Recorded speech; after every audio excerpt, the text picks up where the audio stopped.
Welcome back to the HW Hockey NCAA Prospect Update, where we track the Flyers' next generation of stars making noise across college hockey. This weekend featured everything from dominant blowouts to redemption games and a few quiet but telling performances that continue to paint the bigger picture for Philadelphia's deep prospect pool. The weekend of October 24th and 25th was especially kind to Michigan State and Boston University. Two programs powered by future Flyers, from Porter Martone's offensive explosion to Owen McLaughlin's breakout weekend. We're going to break down how each player performed and what it could mean for their development trajectory. So stick around.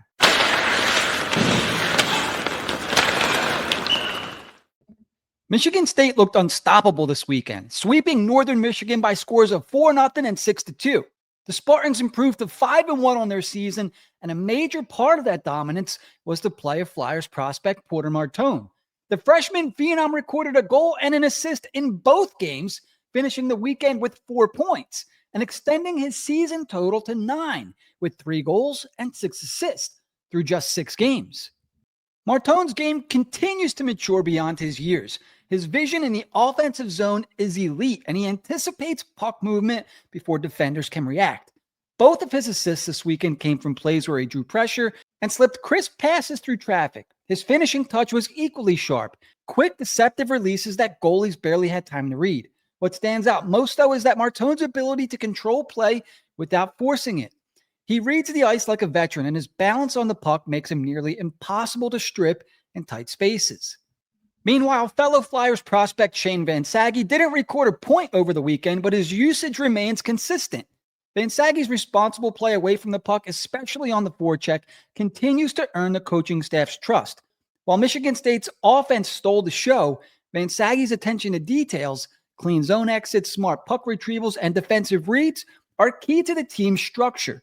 For the Flyers pipeline, Martone's breakout weekend and Van Saggy's steady defensive presence make Michigan State one of the most exciting programs to watch this fall. Boston University's weekend was a roller coaster. An 8-4 loss Friday night, followed by a 3-1 statement win on Saturday. Through both games, Flyers prospects Owen McLaughlin and Jack Murtagh were at the center of the Terriers' response. Friday's high-scoring loss to UConn featured a 2-goal game from Owen McLaughlin and the second goal of the season for Jack Murtagh. The Terriers' defensive issues overshadowed both players' efforts that night, but the Flyers' 2 picks were bright spots in the tough outing. Saturday was all about redemption as BU tightened up defensively, reversed the pressure, and came out with a 3-1 victory. McLaughlin once again led the way with the game-winning goal and added an assist, showcasing his vision and patience with the puck. Murtagh picked up an assist of his own on BU's insurance goal, capping off a productive weekend for both players. Across the 2-game set, McLaughlin totaled 3 goals and an assist, bringing his season tally to 7 points, while Murtagh, with a goal and an assist, now sits at 4 points in his first collegiate season. A promising start for a freshman adjusting to life in the NCAA. As for Carter Amico, he remains without his first NCAA point and played just 8+ minutes during the Terriers' 3-1 win on Saturday. BU faces off against Maine next weekend, a disciplined squad that split with Colgate last weekend. And that matchup will be a big test for BU's young core to sustain their momentum. Down in South Bend, Flyers product Cole Knuble continues to carve out a defined role for Notre Dame. The Fighting Irish earned a 6-3 win over Robert Morris on Friday, followed by a 2-2 tie on Saturday, improving their record on the season to 3-2-1 on the year. Knuble notched a secondary assist in Saturday's tie, a smart secondary helper that showcased his ability to make reads under pressure. Knuble's offensive impact goes beyond the score sheet. His game has matured into a well-rounded blend of forechecking pressure, board strength, and situational awareness. On Friday, his puck pursuit helped generate multiple turnovers that led directly to scoring chances. Even when he's not finishing plays himself, Knuble's intelligence in the offensive zone opens up space for others. Look, Knuble's work ethic remains his defining trait. Relentless pursuit, defensive commitment, and a willingness to engage physically against bigger opponents. Notre Dame's balanced lineup often spreads ice time evenly, but Knuble continues to be a fixture on the second power play unit and late game shifts. If his confidence with the puck continues to build, he could be due for a breakout stretch soon. Scouts have noticed that his stride has become more efficient, and his ability to protect the puck in tight spaces is improving rapidly. For the Flyers, Knuble's season trajectory mirrors what the organization hopes for in a developing middle six winger. Smart, responsible, and opportunistic. His assist this weekend adds to a growing trend. Even when he's not scoring, he's influencing games in subtle but meaningful ways. While Arizona State was idle over the weekend, Flyers prospect Noah Powell will look to reset and refocus heading into a crucial two-game series against Miami of Ohio. The Sun Devils sit at 2-4 for the season, searching for consistency after a rocky start, and Powell's game will be central to that. Through 6 games, Powell has registered just 1 point, but continues to play with pace and intelligence. His skating remains one of his defining assets. Smooth, powerful strides that allow him to create separation and pressure defenders into mistakes. What scouts appreciate most about Powell's early NCAA play is his structure and defensive reliability. Even when the points aren't coming, his ability to anticipate rushes, position himself correctly, and support breakouts gives Arizona State a dependable two-way presence. Powell's next step is confidence with the puck. He's shown flashes of skill when attacking off the rush, but tends to defer in scoring areas.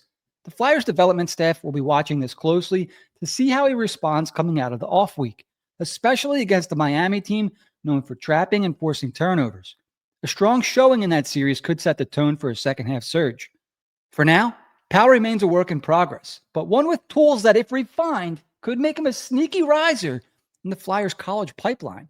And finally, Flyers fans will get their first look at Heikki Ruohonen, the club's 2024 fourth-round pick, as Harvard opens its season Halloween night against Connecticut.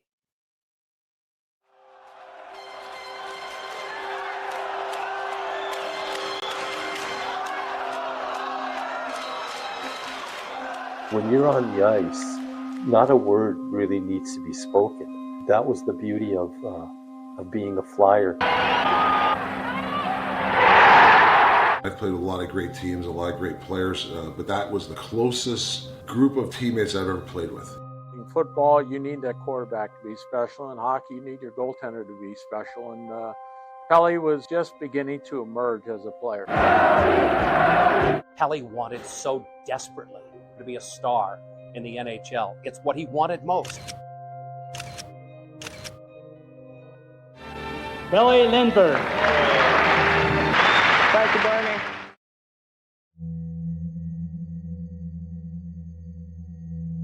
By all accounts, Pelly was not a drinker. He picked his spots carefully. He would drink, but to be impaired, intoxicated, very rare. And then the next thing I know, all I seen was a white wall. I said, Pelly, there's a white wall. There's a white wall. It was a horrific scene. The car was mangled. The headlight in front of Pelly had to be back 3 feet from where it initially should have been. I read an article, you almost got into the Porsche. Is that true? Not really. Me and Murray Craven lived 3 blocks from the establishment, so we just walked home. Catching the wall right here at this corner, it was devastating. And he went into cardiac arrest, and CPR was started immediately. Talked to the police. I asked him, I said, is he going to be okay? And the police officer said, he'll be lucky to live. Police officer asked us if we had to identify a body. And I remember looking at Murray, and Murray goes, I can't do it. My gut was turning, and I didn't know what to do. And he passed away when I was holding his hand. You know, that moment, yeah. And so we were destined to be a team. Pelly, I don't blame you. I never blamed you. I wish I could take that day back. And so many people you've touched in your life miss you.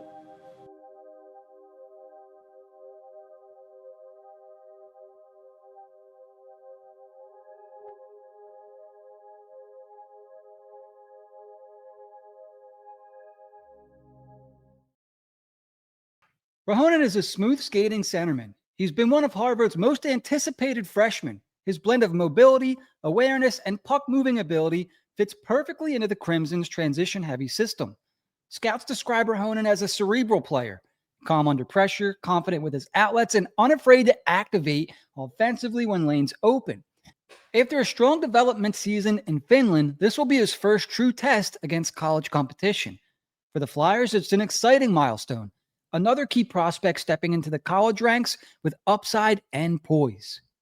And now for our bonus spotlight of the episode. And it takes us overseas to Sweden, where 2025 fifth-round pick Max Westergaard is absolutely lighting up the Swedish Junior League.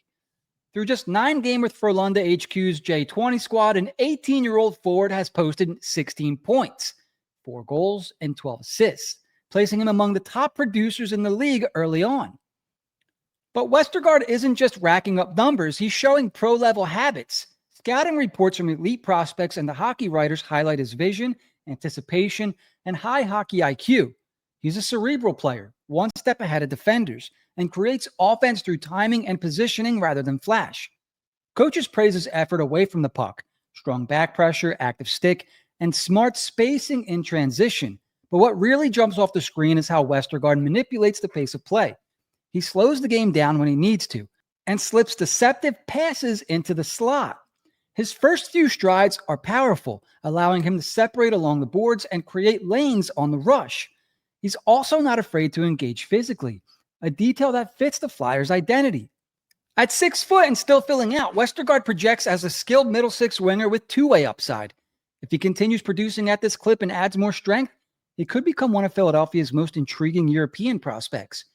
For a fifth rounder, the ceiling looks quietly impressive. So keep your eyes on this kid. He might end up being one of the best value picks of the 2025 draft. And that's going to wrap up another edition of HW Hockey NCAA Prospect Update. From Martone's dominance at Michigan State to McLaughlin's breakout weekend at BU, and now Westergaard's surge in Sweden, the Flyers' future pipeline could be buzzing. Every Monday, we'll bring you these updates, stats, performances, and scouting insight that connects it all back to the Flyers. So if you're a Flyers fan tracking the next generation, make sure you subscribe if you want to keep up to date on all Flyers college prospects. In the meantime, don't forget to keep it high, keep it wide, and I'll see you guys next time on HW Hockey.